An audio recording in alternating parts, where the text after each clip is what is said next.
Okay, a warm welcome. Hi, everyone. My name is Anders Bennett, and I'm pleased to welcome with me Luke Gillis. Luke, if you want to say hi. Hi, everybody. Thank you, Andreas. I am a former civil servant of the European Commission, and in a nutshell, I have been working for the last almost 29 years in HR, of which at least 20 in selection and recruitment. And I was, for the last 5 years of my career, I was an advisor to EPSO selection boards. So I'm very much aware what is going on within selection board when it comes to how to evaluate candidates' application, requests for review, etc. That's amazing. Yeah. We're so happy to have you here, Luke, and not just here today for the webinar, but you are going to be working with us at EU Training, which is a wonderful perspective and input that we greatly appreciate. So before we get started, just a few words of welcome. And I just wanted to make sure that it all works on a technical side. Everything works fine. It seems it does. The sound, if there's any issues with that, there are different ways to fix it, usually just by restarting the browser. Or if nothing else works, you can download the app on your phone or iPad or other tablet. But anyways, normally it should be all working fine. I get confirmation from the team that it does. Now, as we customarily do this, why don't you type into the chat box where you are dialing in from, so we see the geographic diversity represented here, but also you can get familiar with the chat interface, because that is where you'll be typing your questions. I can see Romania, Djibouti delegation, Spain, Belgium, Szeged. Wow, wonderful. Hi to Szeged. That's where I'm from. Brussels, Moldova delegation, Greece, Germany. Very, very widespread from all over. We really appreciate that, all the way to Greece and beyond. So with that, why don't we just say a very, very brief kind of setting the scene. So Luke was kind enough. He just shared a few words about his background, which is impressive. And he has spent, basically, we can say, a lifetime of professional experience in EU institutions, at the Commission specifically, and a big part of that was with EPSO. So Luke has this first-hand experience with different selection processes and just generally the way HR, in the broadest possible sense, works. My background, you might be familiar with, so I'm the co-founder of EU Training, and you might be familiar with the Ultimate EU Testbook, which is soon celebrating its 20th anniversary of its first publication. But without further ado, we are here to answer any question that you may have from about EU, about EPSO, about careers. Just a note to the team, I hear a bit of background noise somewhere. I don't know where that's coming from, but hopefully not from our team. But just to be sure that everyone else is muted and only Luke and myself have the microphone active. So with that, please be welcome to ask us any question in the context of the competitions, whether it's rumors of when the next one is going to be launched, what's happening with the 85 generalists, all the way to preparation strategies or CAST exams or any other. So with that, I'm counting on the team to help and filter through the questions, which I'm assuming many will be coming in. And whatever we cannot answer today, we will try to follow up in a written form or in a tips and tricks or any other way. All right, so let the questions come in, and off you go. And if the recording will be sent, yes, I believe that we are sending the recordings, and we will make sure to share that back with you.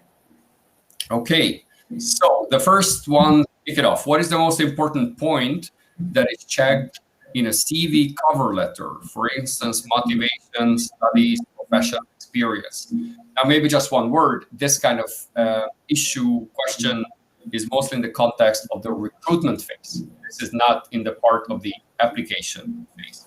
But in terms of what's the most important, maybe Luke, you want to take that when somebody is filling in a vacancy? What do they mostly look at?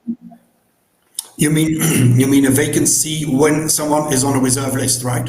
Yes, that's right. That's right. Well, then when you read a vacancy, you should read it in detail. And I'm convinced that if you write then your letter and your motivation letter and CV, that you take where possible, and of course you have to able to underpin it if invited for an interview, that you take here and there some terminology, some wordings that are in the vacancy notice. So first of all, it proves that you have carefully read it. Secondly, it makes the link between the one who is reading it and who will finally make the selection for shortlisting you, that it in the head, it really connects both, that there is a link between the vacancy notice and the candidate who applied for that vacancy, that she may have the right competencies. So do not try to use alternative terminologies. Try to copy the same terminologies and wording, key wording in your motivation letter. Don't make it long, not too long. So it has to be read and convincing. Also use words as I am great, I am very well in, I am extremely well familiarized with. Scientific research has proven all this can help to convince. Do not hesitate to put forward yourself. Very good. Thank you so much. Next question. When will the 85 competition take place? Now, we can only rely on rumors. Let's put it this way, informed rumors, which are not just hearsay. And based on the current thinking, it is planned to be, and I'm not sure whether it's announced or planned to take place around November, December this year. So it's more likely to take place around November, December this year, but there's a huge question mark and a huge disclaimer there, whether that is actually going to be the case. I'm fairly confident that by September we will know, and it might be in a couple of weeks that this is confirmed. It might be after the summer, but I'm fairly confident that by September there will be a concrete plan when the 85 journalist competition happens. Next one, does the CAST, so the contract agent selection test, the CAST exam, still include the domain-specific tests? Luke, do you have any thoughts on that? As far as I'm concerned, it still does. Yeah, I think it's in transition as far as I know. So again, that's a big, the situation or the moment we are in is that many things are changing, including fairly standard things like CAST, which until now has included domain-specific tests, and I'm not sure whether these have been phased out or will be phased out, but it was very high on the agenda not to have domain-specific questions anymore, just the abstract verbal numerical reasoning tests. If I can add something to the domain test, I have seen them by experience, and I think that you have, if you are interested in this and you prepare for this, you have to take it very broad, the domain. Right. Next one. Are field-related questions in specialist competitions written by actual specialists in the field? Yes, they are. Now, in that sense, these are professional, let's say, subject matter experts who write this, and typically they are inside the commission. They're typically in-house subject matter experts. It's not like they would be recruited, hired from external places, also because of confidentiality. So you might criticize the quality and you might challenge that this is not a very sensible question. That's a different matter. But in terms of who write them, well, it's certainly not just some random people Googling around and trying to come up with sensible questions. Luke, anything to add? Indeed, it's. I can only confirm that's written by internal experts, people who work in the field and who have an extensive knowledge of the subject. Right. Next one, how to optimize your profile on EPSO to attract recruiters to your profile. And just to clarify, by recruiters, we mean EU in-house recruiters, so to say. So heads of unit typically, or those who hire staff from the reserve list. Luke, what's your advice there? How to Well, optimize? first of all, the application cannot be changed one that you have validated it. What we can do, I think you can still attach your CV. So keep your CV updated, make of it an attractive layout, and of course the content should matter as well. And if you are on the reserve list, do for sure not hesitate to contact the relevant services who can recruit from a reserve list. It is by quite some HR people very much appreciated that candidates that are on a reserve list, that they take the initiative to show their interest in a particular service, so it can flatten some decision-making people with regards to your recruitment. Mm-hmm. Of course, not every 2 weeks, I don't send every 2 weeks, but in particular in the beginning, if you are on a reserve list, do not wait months and months and months. Within 1 to 3 weeks maximum, show up with your interest. I think that's very important piece of advice. We actually have a webinar called How to Get a Job Once You're on the Reserve List. And part of the many pieces of advice I share there is this, the proactivity and making sure that you put yourself out there. And then also in line with what Luke said earlier, a lot depends on how you present yourself and the match between the job description and your profile. Mm-hmm. All of this blended in the context of you being on the reserve list and then having the right motivation to work in that particular position. And all of that can be nicely aligned to show that you not only can, but you're also very much into working in that particular position. Yeah, and if you send your CV, adapt a bit your CV and motivation letter, where possible, of course, to the subject of or the domain of the DG or the directorate or the unit dealing with a kind of domain that you are an expert in. Adapt it, but do not send to DG ECFIN the same motivation as you would then send to, let's say, DG Grow. That's a very important advice. Don't just tailor-made.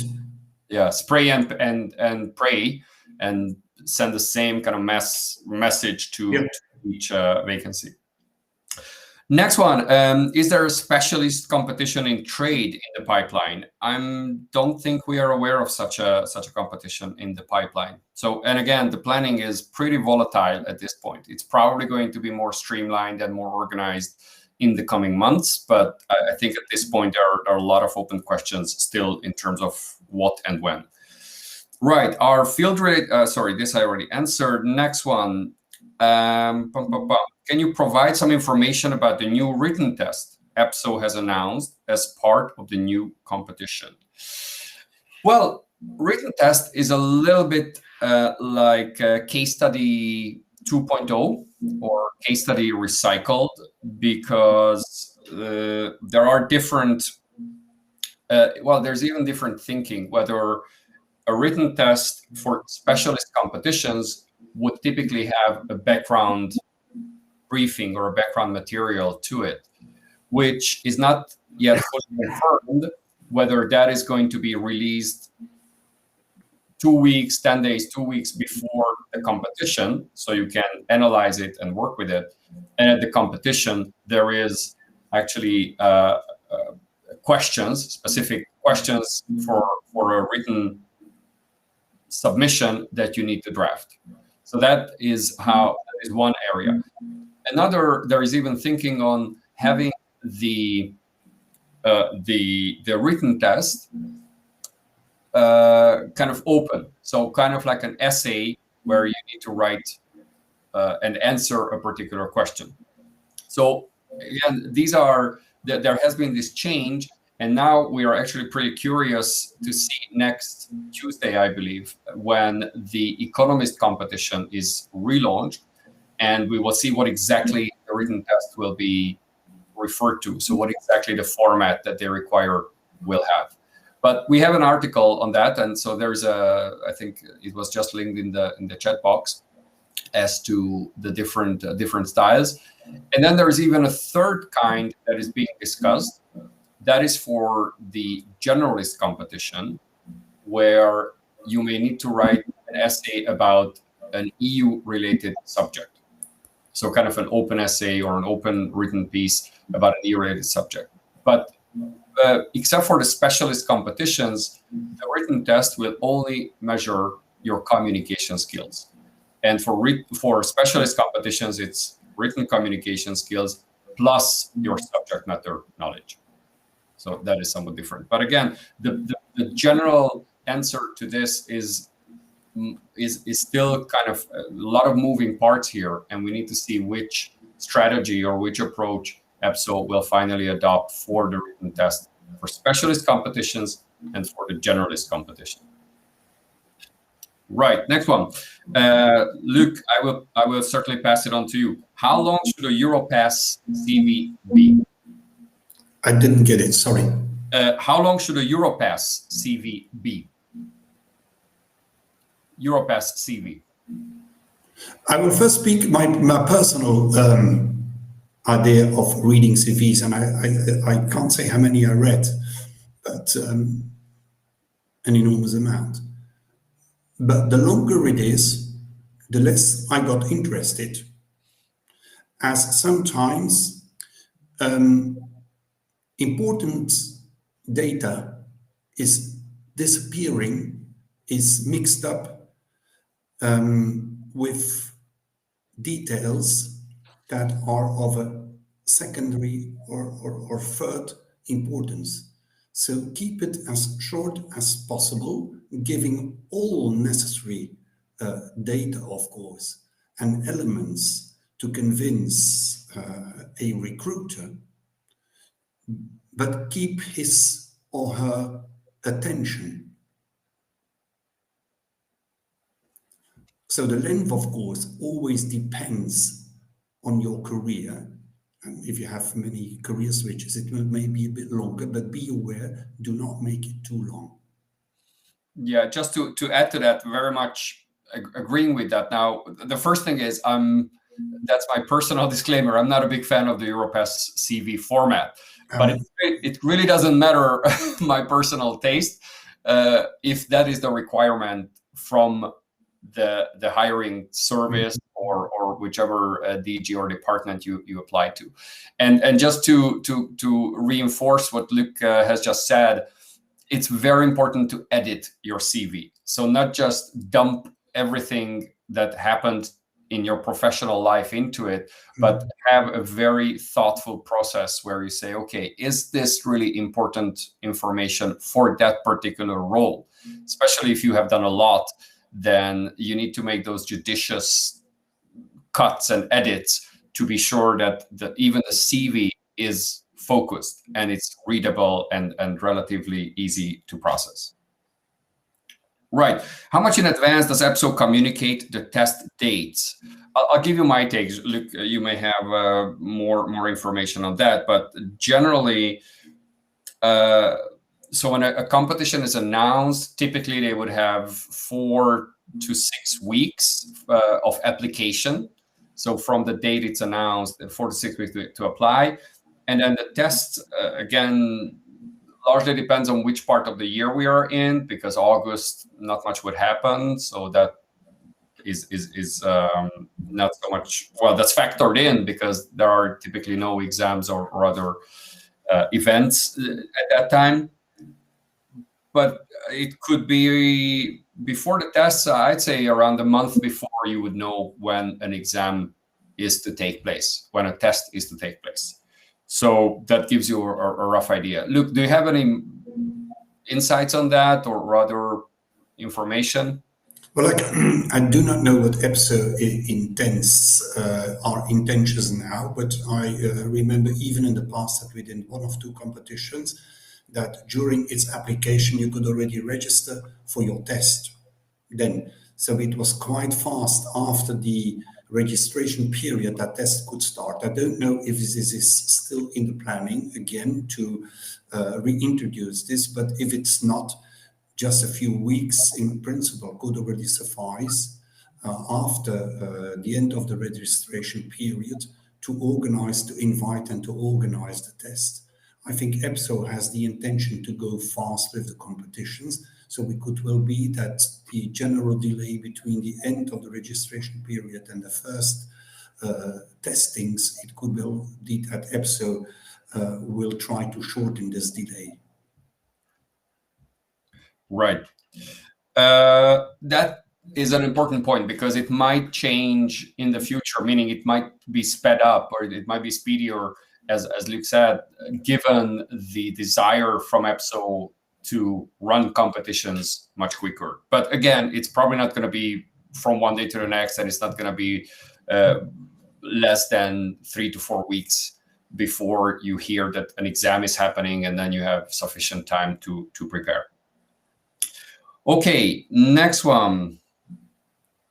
1 second. I'm just selecting from my big list of questions that are coming in, which we truly appreciate. Here's one. Will the CAST, so the contract agent test, change when switching to another external provider? So I saw from the corner of my eye, somebody commented that it's TestWe, which is a French company, I believe, who ran the test for the European Parliament, and they'll be the one running for the remote test for the CAST exam in June.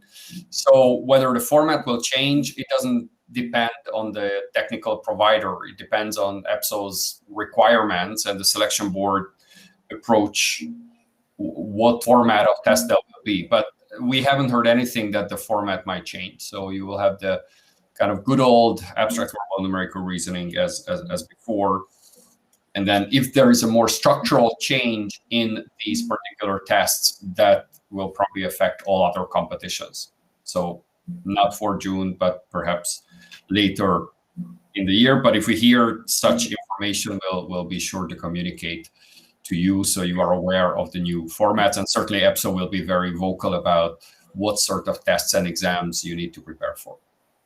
All right. What strategy would you recommend for the CAST numerical reasoning test? Would it be more effective to have an overview of the time or questions? Keep to the next one quickly.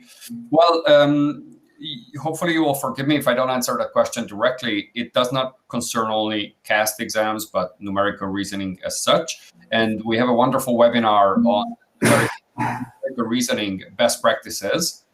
And you can freely access it and watch it. And then there's a premium version of that with more tips and more ideas on the best test-taking strategies for numerical reasoning. All right, next one. Is there any material comparing the new EPSO competency framework to the former one in order to adapt the sample questions? Luc, what are your thoughts on that, on the competency framework? And I don't know how familiar you are with the new one versus the old one. Well, I think now they talked about, for example, also to test digital skills, etc. Yeah. For example. And candidates may know that since some time now, they can, for each competency, we are talking about these general competencies, right? So such as long life learning, communication, etc. Are we talking about these? Yes. Competitions in the written test. Yeah. So they are all for your information. Now the anchors per competency are also published on the website, and this can be very helpful with regards to preparing, in particular, your written test. Yes. Before they were confidential, they no longer are. Yeah. So this has been communicated, but again, it's still, to me at least, it's a question to what degree this is actually being used or how relevant that is, because many of the exams that candidates need to sit in the context of the competition, they're not directly mapped onto the new competency framework. And if there is a competency-based interview, of course, then it becomes helpful, as long as that kind of exam is part of a particular competition. And as a candidate, you are informed of this. If these some competencies or some of the competencies are applicable to one or more tests, you are informed of this. Yeah. All right. Have you heard any news about the IP or EU, IPO, EU? I never know how to pronounce that. Anyways, the former Ohimoami agency, the one in Alicante, the Industrial Property Office. Competition, is it going to take place again this year? We haven't heard any rumors, and that's quite a particular case. I can't speak for Luke. I don't know if you have heard anything, but I'm assuming that there are just simply no news yet. And from our contacts who are, let's say, either working there or close to that, even they haven't heard anything. So there's not much news, at least nothing that has reached us, whether that competition is going to be relaunched this year or not. It is still on the EPSO website, eh? Is it? I think I read a lot this morning, but I'm almost convinced that I've seen it on the EPSO website. Anything is possible. Anything is possible, but I think if it's still there, it means that it is still certainly not. It has not been taken away from the calendar. Yeah. So it's the question is when the repeat exam will take place, I believe. And in general, pardon. Go on. Sorry. In general, the EPSO competitions, they are managed, at least the most recent ones, they were managed by the agency itself with technical assistance of EPSO. Right. Exactly. And that's an important point where this is not directly run by EPSO because we're talking about an EU agency, but EPSO is kind of as a hired gun, if that's an expression I might use here, where its services are contracted to be used for this purpose. Yeah. Right. Do quotas for staff members from each member state exist? Oh, an evergreen question, and the answer is kind of, but not really. And then Luca, I'll be curious to hear about it, which is for this I would say. So in the staff regulations, it is said that a proportionate representation needs to be ensured among the staff. But then it becomes a very, very tricky, sensitive political question, because how do you compare apples to apples in the sense that is a director general from a given member state is the exact equivalent of a position which is an 85 level position? And then in terms of how that distributed among the responsibilities. So there is certainly an effort to mirror to a certain degree the member state size among the EU staff, but it cannot be done to the degree that you may think. And certainly there are no formal quotas about that. To the degree I understand it, it's more of a kind of prioritization and an effort to go to that direction, but no hard quotas. Luke, tell us how is it? It is a discussion that has been ongoing since '95. I joined HR, so it's almost 30 years now, and it seems not to be solved. So the institutions and then EPSO has tried to organize selections and competitions to balance the geographical spreading. So to say, it means a bit less Belgians and a bit more from other countries that have now a deficit and have still a deficit.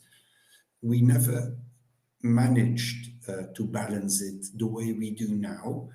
And the staff regulations, I think the latest staff regulations, the recent staff regulations, they allow EPSO and the institutions to organize competitions per citizenship.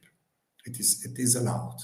Until now, we didn't do it. It was only allowed when there were new member states that could join. So during a derogatory period, a few years, we could organize competitions for new member states, but this did not apply to, let's say, the states, the members that have been there for maybe for a few decades now, but who still not have enough staff within the European institutions. And a very good actual example is now that the Luxembourg, that the Parliament in Luxembourg took the initiative to organize free competitions, of which you can still subscribe to one of these for specific countries, one for the Dutch closed, Austrian closed, and if I'm not mistaken, for Luxembourg citizens. So if there are Luxembourg citizens amongst you in the audience, you can still apply for the competition for AD6 administrators for the European Parliament. Luxembourg citizenship is required. Closing date 24 of May. So we have still 2-3 days at noon, 12 o'clock to apply. So there is a possibility to solve this. But all other means I have seen have never been able to solve it. Competitions with a particular focus. EPSO did numerous campaigns in the deficit countries in order to attract more interest. It is not a big success. Yeah, let me just jump in with because that reminds me to share something which may not be so obvious to the listeners and actual or potential participants, and that is the role of member state permanent representations and often Ministry of Foreign Affairs, who may be offering courses or certain support for candidates, especially from what do you call them, deficit member states or member states where the number of candidates tends to be rather low. Yeah. And even those which are where there are a lot of candidates, the permaps in Brussels typically would have a person who is in charge of liaising with staff inside institutions. That the person, if you pass a competition, you are on. Oh, good look. Okay. So if you are on the reserve list, then you may be able to contact your permanent representation and ask for insights, information, and any kind of assistance to find suitable vacancies in the institutions. So there's also on the training and preparation side, and also on the recruitment side, the member state representations with on a broad spectrum to what degree, but they are often quite helpful to assist you. Okay, next one. Somebody was asking about the EPSO, the economist competition and the written test. So which one are they going to be using? I'd rather not say anything. We will see the notice of competition next week, and that will hopefully give us some clarity as to which approach they will take for the relaunch of the economist competition. Another one, I saw here another question about the AD5, so the generalist competition and the language regime, whether the digital skills test, which is likely going to be part of the AD5 generalist, whether that is going to be only in English or other languages. And this was one of the reasons why the AD5 was put on hold and canceled ultimately, and will be relaunched, because the language regime that they wanted to use, let me put it this way, pose certain legal challenges, or some member states may have challenged that in court. So the approach is to have all exams, all tests in 24 languages to avoid that legal risk that a limited language regime might pose. Luc, anything to add to that? Your analysis is correct. The court has ruled against the current language regime for a few decades now, and it is time for EPSO to take real action and to comply with the rulings, all these rulings of the courts, to organize all tests in all languages. And if I'm read it well on the EPSO website, and this is now the purpose to organize all tests, at least for non-linguistic competitions, in all languages. This is the purpose in order to comply with the court ruling, because there is one danger if you don't respect the court rulings. The court has, via its judgment, has very often ruled once that the reserve list was already available, and the court ruled to annul the competition notice. So at the end, nothing changes for the successful candidates. But it could well happen that a court could also rule during that the competition is ongoing. That happened in the past. And it could also be that the court takes a measure or imposes the EPSO to annul the reserve list. This would be dramatic for the successful candidates. Yeah, as we saw back then, there was the Paktitis case, right? Yeah, it did not happen, but it could have happened there, and also with other competitions. So this is absolutely to be avoided. You do not want, as EPSO, I could not imagine that this would ever happen, that a reserve list 100, 200, I don't know how many on a reserve list. After all these efforts, and then you look forward to recruitment, and that all of a sudden that your reserve list is annulled, and that you have to start from scratch.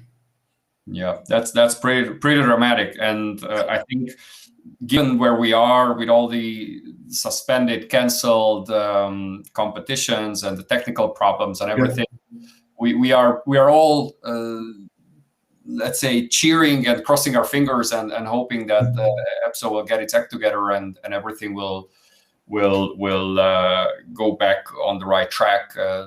Not just for the very practical competition perspective, but from a reputational perspective, to be sure that this recovers properly. Okay, here was another question about the languages, whether you can choose another language for the reasoning tests in your exam. And yes, you can choose any language that you feel confident enough to pass the competition in. So me being Hungarian, I can choose Latvian, though it would be quite foolish of me because I don't speak a word. But on a more serious note, whatever language you think you can pass the test in, you can choose from the EU24, regardless of your citizenship and regardless of other factors. So it's decoupled from your passport what language you choose or languages you choose, because there's language 1 and language 2 typically, and those two cannot be the same. But now it seems the new direction is that both language 1 and language 2 can be any of the EU's 24 languages. Yeah, can I add something to this, Anders? It is very important that candidates, that before that you decide what is your language 1 and language 2, that you very carefully read which tests will be held in language 1 and language 2. So if you say, I'm very good in English and I'm very good in Greek, it's okay, but first look at the test, because language 1, you are not obliged legally to select your best language as language 1. This is legally not obliged. It's not about your mother tongue. It's about you as a candidate. You are responsible of defining what is your language 1 and your language 2. And look first at the tests, and then decide what you select as language 1 and language 2. Right. Yeah. Well, maybe just one more thing to add to that is it's not only your linguistic abilities, but just as much your knowledge of a terminology. So here's a question which I'm going to address in a moment relating to the AD5 and the EU knowledge test. So for abstract verbal numerical, well, abstract reasoning language is quite irrelevant because it's the images and the sequence. For verbal reasoning, obviously language is very, very important, but language as a self-contained unit, so to say, what the text passage says and how you interpret it. But when it comes to subject matter knowledge, and especially EU knowledge, which is going to be one of the tests at the 85 generalist. So there the terminology becomes really important. So given the names and of EU programs, of abbreviations, even institutions, Council of Europe, European Council, Council of the EU, and you might be quite familiar with that in English, but when it comes to, say, Spanish, the translation you might do at the exam itself may lead to you confusing certain things or losing time. What I'm saying is, just to reinforce Luke's point, be sure that you are familiar with the questions in the language in which you will take the exam, and especially when it comes to terminology and names of institutions and the like. So just to address the part about the 85 and EU knowledge test. So the question here asks about what to study, subject areas, and what you need to know when it comes to EU knowledge. Now, EPSO so far has communicated that they will release a certain booklet or handout or information about what you need to study for the 85 generalist. So we will see what that is. For another competition, it's an internal one, an AST3, which is not EPSO, but the Commission's Human HR that is running it. They released a list of background information that they suggest candidates study. So maybe that's a kind of an indication what this might look like. We will need to see what it will look like for the 85. But the point is there will be some guidance to understand what it means EU knowledge, because it's vast. It's really a huge area. Now, we at EU Training, we recently released an e-learning course. It's called eucourse.eu. And we are now about 12 hours of e-learning materials. We cover history, we cover the EU institutions, and we cover all decision-making procedures.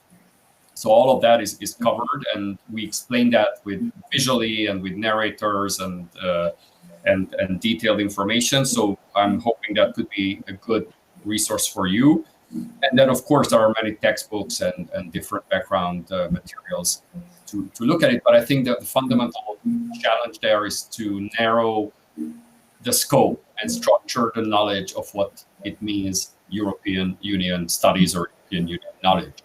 And we actually have a webinar that we did, and we're probably going to do that again, where I, with Sonia, my colleague, we share insights on how to structure EU knowledge, what's a primary and secondary information, and we even give tips on how to use ChatGPT, other AI tools to create outlines and structures on various parts of this language. Luke, anything to add, or? Well, it's a very difficult topic as it is so huge. So as a candidate, when it comes to EU knowledge, you have to make a selection. I think it's almost impossible since its creation in 1957 that you go into every detail. Yeah. So therefore, it is important to make a kind of a selection, indeed, and to structure it, as you say, very important, to keep the overview. Mm-hmm. Yeah, I think that's the main issue there of how do you shrink it without over shrinking it? How do you what do you cut out and what do you kind of place into the bucket of knowledge that you want to memorize, that you really want to go deep into, without endangering your chances that you might omit crucial information that can be on the multiple choice test. Let me just mention, so we have now about 1,500 multiple choice questions in our database on EU knowledge with explanation and background information. So there you can definitely practice and have a very, very broad understanding of EU knowledge. Here's another question. Can we pass the EPSO test with an EU laptop? I know it's a very practical and an important question, because with the previous provider, it was not possible to install the Prometric software on a computer where you didn't have administrator rights. And I cannot say for sure, but my understanding is that you will be able to do that with this TestWe software. And again, take that with there's a big caveat there, so I can't say that for sure or guarantee that, but I recall having seen some FAQ or similar that this was possible. Again, we need to see, but I'm sure that it's a crucial piece of information because many of you have work laptops, whether it's EU or other, and you need to have admin rights to install stuff. Now, the question is whether you do need to install an app or it can run in the browser. This will be communicated to you for sure in due course.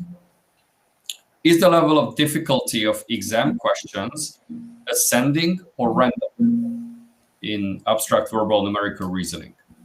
Luc, over to you. The level is defined by the selection board. Was this the question? How is this defined, or is it random? Well, partly yes. So the level, first of all, the level is defined by the selection board. Can you tell us more about that? So what does it mean? Is there a scale or just a easy, hard, medium?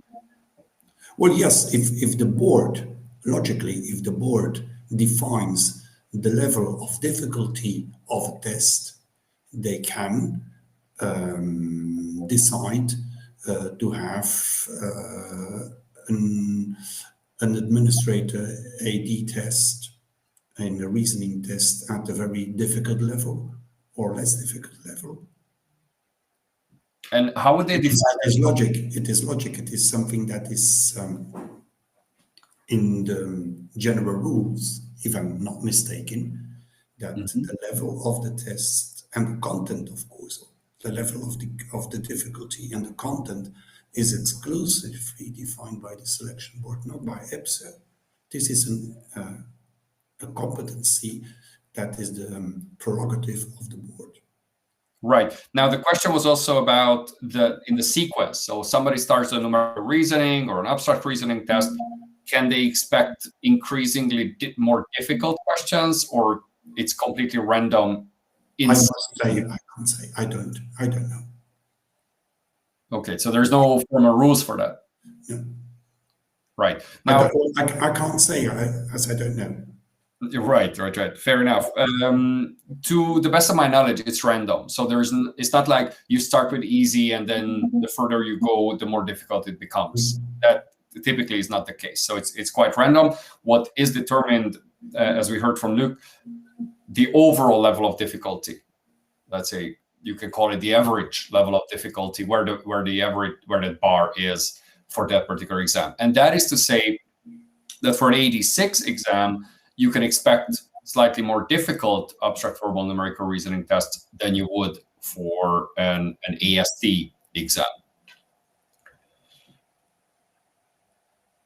Okay, next one. Function group 3, function group 4 level. So the question of difficulty for function group 3 contract agents or CAST test and function group 4 CAST test. Is the level of difficulty different? Luc. It is. It is. Full stop. It is. Otherwise, it doesn't make sense to have contract agents 3 and 4 at different levels. So the level of difficulties there again is different for each of the function groups. Right. I'm just reading here, picking questions. There's one about nuclear, so 87 nuclear test and the result of the written test. And I'd skip that question because we will most likely do a dedicated webinar on each of the new competitions that are going to be launched in the coming weeks and months. So we can dig much deeper into those particularities also once we know the notice of competition. So I don't want to, things are really moving and changing to the degree that whatever I say right now may not be valid or applicable in a couple of weeks or months. So first, we always want to see the notice of competition, and then we can answer these questions with much more accuracy. Right. In case of having two passports, Spanish and German, choosing one or the other as first nationality can have an impact on getting into the reserve list if you pass the tests. Luke, you want to take that? I would. You are normally obliged to mention both. So if you apply with regards to your profile and also your personal data, you are obliged to give the full scale of who you are and your diplomas and education. So yeah, but what is about obliged. I would absolutely advise candidates to mention, if they have dual citizenship, not to hide one, but to mention both. Mm-hmm. So meaning you need to be transparent and disclose that you would not want to kind of not disclose that you have another citizenship. I would almost some benefit from. Would almost consider this as not legal, not to disclose if you have dual citizenship. Right.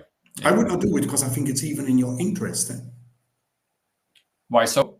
If you have a double citizenship, because it may play a role with regards to recruitment when it comes to citizenship. That plays a role, as the institutions, they have the duty to respect as laid down in the staff regulations. This was one of the first questions, I think, with regards to the geographical balance. So it can be important. I will give the example, very brief, with the Spanish-German citizenship, right? Yeah. If in a DG, for example, there are too many Spanish, but not enough Germans, or the other way around in another DG, and you are in competition with one or two other candidates with the same competencies, you're more or less, it could play a role. Yeah, I agree with that. So generally, be transparent. Do not play these kind of games or trying to not disclose or disclose certain information for the benefit. Be transparent. But again, it doesn't. You are just as likely to get a certain opportunity based on one or the other if you disclose both than in a normal in any other case. And then given the language part of that, given the citizenship part of that, HR can say, well, we basically classify you as citizen A or citizen B for the purposes of statistics. So they can make that decision for you. Okay, next one. Here it's a general comment about how EU selection is long and arduous, and in private sector it's typically much faster. Are there any plans to improve the selection process? And the short answer is yes. So that's one of the reasons why EPSO has changed the system and streamlined it last summer, and basically cut out the assessment center, and it's a kind of a one-phase system where the reserve list is established purely on the basis of the computer-based tests. And then in the recruitment part, that's a whole separate story. Once you are on the reserve list, how do you get hired? But when it comes to creation of reserve lists, that has been streamlined. Now, we will see how streamlined that is, but the idea is between 4 to 6 months from start to finish to have a reserve list. All right, here's a question to you, Luke. What's your advice for those of us with many more years of experience to draw the attention of the hiring manager, especially when competing with those that may have less years of experience? Should one only communicate specific relevant experience tailored to the role, even if your other previous jobs were indirectly relevant? Well, anyway, you have to mention what you did at all periods of your professional career, so no gaps. This is for me not done in a CV, because as a recruiter, then you see what happened between A and B years. What was there no activity? So you should anyway mention it. But I would really focus, indeed, if you have more professional experience than required by the competition notice of much more, I would absolutely focus on the essentials. What really matters for the job. I think for motivation letter, CVs, well, it's there's a lot to say there. And again, just to mention, without sounding too promotional here, but we actually have a free webinar on that, on CV writing and cover letter writing. This was recorded some time ago, so it has no reference to the various ChatGPT and other tools. But then again, those can help a great degree to match those things and help you craft your message in a way that really highlights the relevance of your profile for a particular job or particular experience. But yeah, I mean, it all comes down to that sort of targeting. Here's a question: what's the threshold for the computer-based test? So the abstract verbal numerical reasoning test, the CBT, is it 50% for verbal and then numerical reasoning with abstract 50%? This depends on the competition. So it's always in the notice of competition whether the pass mark is individually 50% for each of these three. Sometimes, as this person suggests, the abstract and the numerical are combined, and you need to pass 50% for a combined score. And sometimes it's not even 50%, but 60%. So we have seen competitions where the threshold was, say, 6 points out of 10, meaning 60%. So this is always communicated in the notice of competition. But the rule of thumb is 50% pass mark. Right. CV cover letter. Oh, yes. This is a great question to you, Luc. What are your thoughts? Should a candidate who's presumably already on the reserve list write their CV and cover letter in English or French, or with new language changes, can you choose another? Well, from a practical view and eligibility, I would strongly advise to write it in English or French, and at least in English. So it can be read almost by 100% of those who can take the decision to invite you for an interview. Because if it's written into a language that is not so well spread, I would say it is Polish or Dutch or something, another language, you have already to ask for translation or to go to an automated translation, which never gives the same effect as the original. And on which basis will you do it? You will receive a letter and you do not know on which basis that you could be interested in that candidate, as you can't read the language, or you have difficulty to read the language, or you have to look for a colleague who can read the language. So from a practical point of view, in your own interest, I would strongly advise to add an English or French version to your motivation and CV. Right. I very much agree with that. Again, given the linguistic and nationality diversity of EU staff, where your CV or cover letter lands, the person needs to be able to read it. Now, if you write that in a language that is not widely spoken, then you risk your CV or cover letter not being properly understood. I just want to switch back here to this one. We actually have a nice discount code for all of you who lasted so long and stayed with us, which is a 20% discount code while we take the final questions. So let me pick and choose some that we have not addressed yet. Regarding EU citizenship, and what about non-EU citizenship? Is that a factor somewhere? So Luc, somebody has presumably a person has an EU citizenship, so they are eligible, but they have a second one, which is a non-EU one. What are your thoughts on that? Well, you can simply mention it, as I always said, mention it, and that's it. But it will have this one will have no influence on whatever, as only the EU citizenship is required, and the non-EU, the dual citizenship, a combination between EU and non-EU, will have no further effect. Mm-hmm. Here's another question about the CAST exams. And we spoke about the level of difficulty. And you said, Luke, that it's the selection board that determines the level of difficulty. Does it mean it can vary from one CAST exam to another? Absolutely. What would it depend on? Pardon? At least for a competition, they can. CAST, well,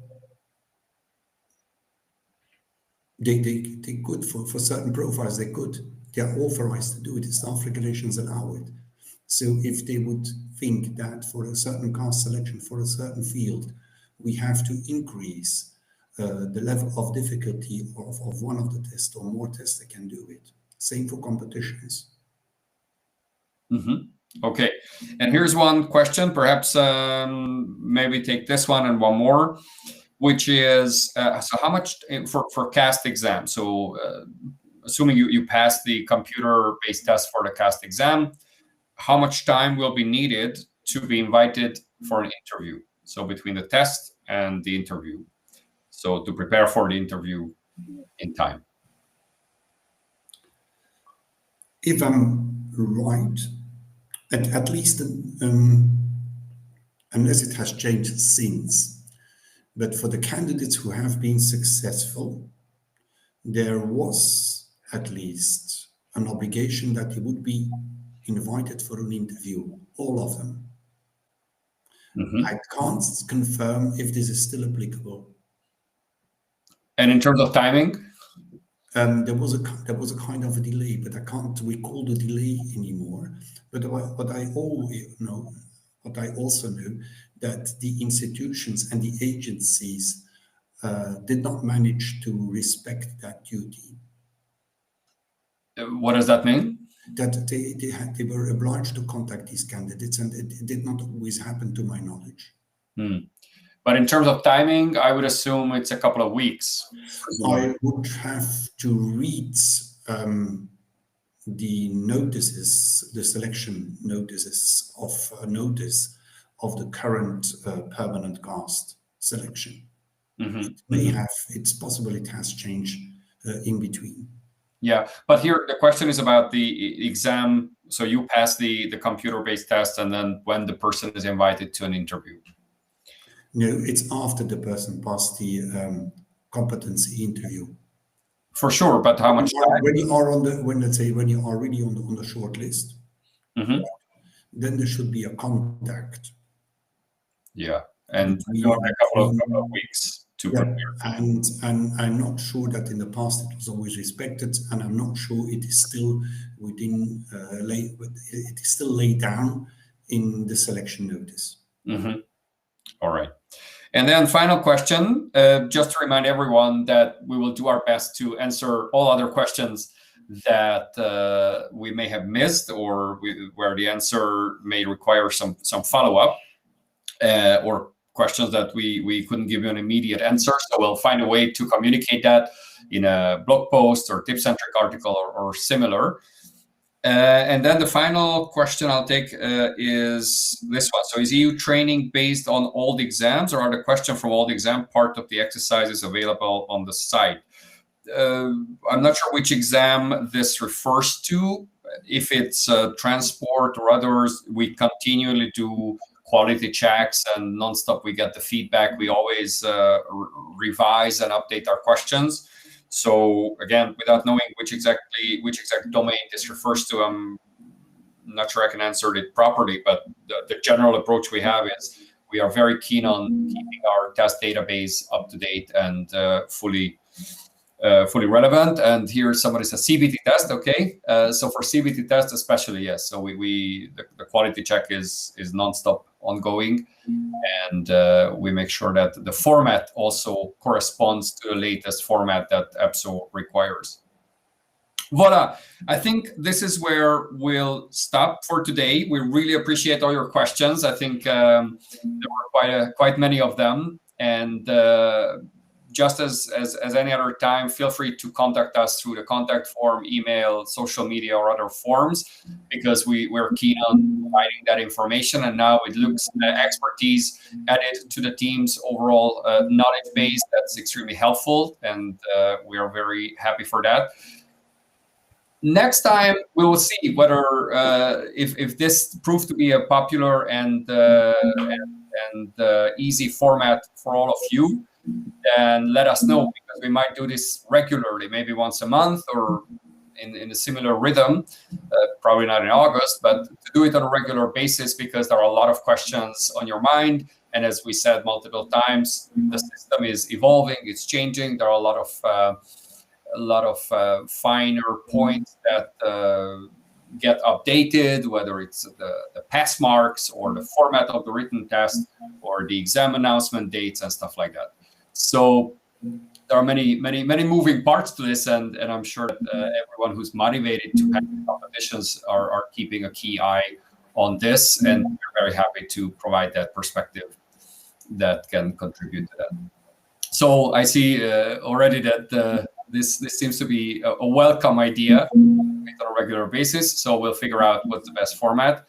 So thank you very much for being here. A big thanks to Zsófi, to Rita, to Eduardo, and the others in our team who helped in the back. And Luke, thank you very much for being here with us, and certainly to be continued. It is my great pleasure. All right, wonderful. Everyone, have a nice day, and we followed up. Thanks for being here. Take care. Bye.